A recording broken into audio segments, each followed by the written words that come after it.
Hi అండి. Welcome to my channel. ఈరోజు మన వీడియోలో చాలా సాఫ్ట్‌గా, టేస్టీగా ఉండే ఒక సెట్ దోస రెసిపీని చూద్దామండి. ఈ దోసకి మంచి కాంబినేషన్‌గా ఉండే ఒక చట్నీ రెసిపీని కూడా చూద్దాము. ఈ దోస పిండి కోసమని ఒక గిన్నెని తీసుకొని దానిలో ఒక కప్పు వరకు బియ్యాన్ని వేసుకోండి. అలాగే అరకప్పు వరకు మినపగుళ్ళు, ఒక టీ స్పూన్ మెంతులను వేసుకొని వీటి మొత్తాన్ని 2-3 సార్లు శుభ్రంగా కడగండి. ఇలా 2-3 సార్లు శుభ్రంగా కడిగిన తర్వాత మళ్ళీ ఫ్రెష్ వాటర్ని పోసుకొని బియ్యం మినపగుళ్ళని 4-5 గంటల వరకు నానపెట్టాలి. ఇంగ్రీడియంట్స్ మొత్తాన్ని మెజర్ చేసుకోవడానికి ఒకే కప్పు కానీ గ్లాస్ కానీ తీసుకోండి. తర్వాత వేరొక గిన్నెని తీసుకుని దానిలో ఒక కప్పు వరకు అటుకుల్ని వేసుకోండి. అటుకుల్ని కూడా 2-3 సార్లు శుభ్రంగా కడిగి ఆ నీళ్ళని వంచేసేసి 2 కప్పుల వరకు తాగే నీళ్ళని పోసుకొని అటుకుల్ని కూడా 4-5 గంటలు నానపెట్టాలి. అటుకుల్ని 4-5 గంటలు నానపెట్టిన తర్వాత చూపిస్తున్నాను చూసారా, చక్కగా నానిపోయాయి. అలాగే బియ్యం మినపగుళ్ళు కూడా చక్కగా నానిపోయాయండి. ఇప్పుడు వీటిని గ్రైండ్ చేసుకోవడానికి మిక్సీ జార్ తీసుకొని అటుకుల్ని మిక్సీ జార్లోకి తీసుకొని కొంచెం కొంచెంగా వాటర్ పోసుకుంటూ అటుకుల్ని బాగా మెత్తగా గ్రైండ్ చేసుకోవాలి. ఒకేసారి ఎక్కువగా నీళ్లు పోసేసి గ్రైండ్ చేసుకోకండి. ఎంత అవసరమో అన్ని నీళ్లు పోసుకొని గ్రైండ్ చేసుకొని ఒక గిన్నెలోకి తీసుకోండి.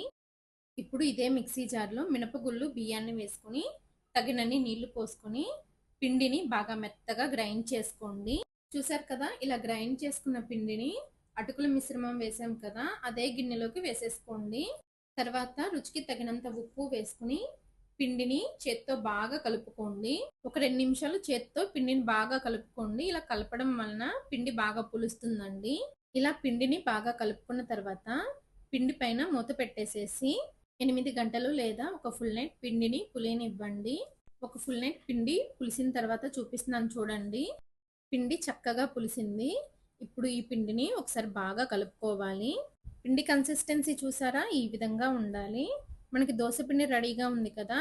ఇప్పుడు దోశలోకి చట్నీని ఎలా తయారు చేసుకోవాలో చూద్దాము. ఈ చట్నీ కోసమని స్టవ్ పైన ప్యాన్ పెట్టి 1 టీ స్పూన్ వరకు ఆయిల్ని వేసుకోండి.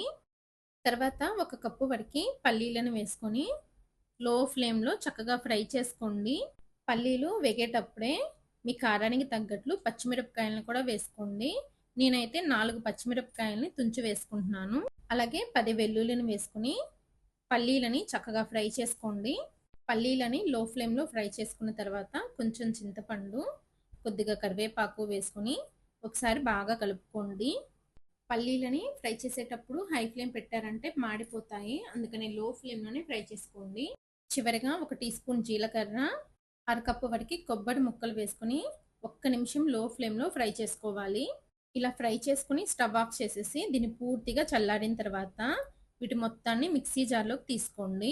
తర్వాత దీనిలో కొద్దిగా పుదీనా ఆకులు, కొంచెం కొత్తిమీర వేసుకోండి.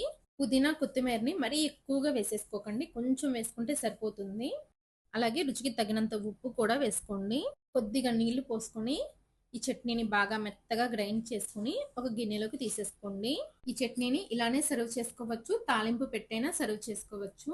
నేనైతే తాలింపు పెడుతున్నానండి. స్టవ్ పైన తాలింపు గిన్నె పెట్టి 1 టీ స్పూన్ వరకు ఆయిల్ని వేసుకోండి.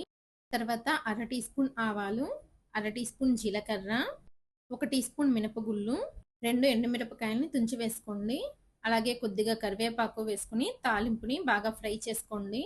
తాలింపు వేగిన తర్వాత చిటికెడు ఇంగువ వేసుకుని ఒకసారి బాగా కలుపుకొని స్టవ్ ఆఫ్ చేసేసి ఈ తాలింపుని చట్నీలో వేసుకుని బాగా కలుపుకొని సర్వ్ చేసుకోవడమే. మనకి చట్నీ కూడా రెడీ అయిపోయిందండి. దోసల పిండి కూడా రెడీగా ఉంది కదా. ఇప్పుడు దోసలు వేసుకోవడం కోసమని స్టవ్ పైన దోస ప్యాన్ పెట్టి మీడియం ఫ్లేమ్లో హీట్ చేసి దోస పిండి వేసుకుని లైట్గా స్ప్రెడ్ చేయండి. ఈ దోస పిండిలో వంట సోడా కానీ ఈనో కానీ ఏం వేయలేదండి, కానీ దోస చాలా సాఫ్ట్గా ఉంటుంది. దోస పైన కొద్దిగా తడి ఆరిన తర్వాత దీనిపైన కొంచెం నూనె కానీ నెయ్యి కానీ వేసుకోండి. దోస ఒకవైపు కాలిన తర్వాత రెండో వైపుకి నిదానంగా తిప్పండి. రెండో వైపు కూడా దోసని 1 నిమిషం కాల్చుకుని సర్వింగ్ ప్లేట్లోకి తీసేసుకోండి. ఇంతేనండి, చాలా సాఫ్ట్గా ఉండే సెట్ దోస రెడీ అయిపోయింది. ఇదే విధంగా మీకు ఎన్ని దోసలు కావాలంటే అన్ని దోసల్ని పోసుకుని మిగిలిన పిండిని ఫ్రిడ్జ్లో పెట్టి 2 రోజులు దోసల్ని వేసుకోవచ్చు. ఓకే అండి, ఈ దోసల్ని మీరు కూడా తప్పకుండా ట్రై చేయండి. మన ఛానల్లో చాలా రకాల దోస రెసిపీస్, చట్నీ రెసిపీస్ ఉన్నాయండి. వీలైతే ఒకసారి వాటిని కూడా చూడండి. ఈ దోశ రెసిపీ కనుక మీకు నచ్చినట్లయితే నా ఛానల్ని లైక్ చేసి షేర్ చేసి సబ్స్క్రైబ్ చేసుకోండి. Thanks for watching.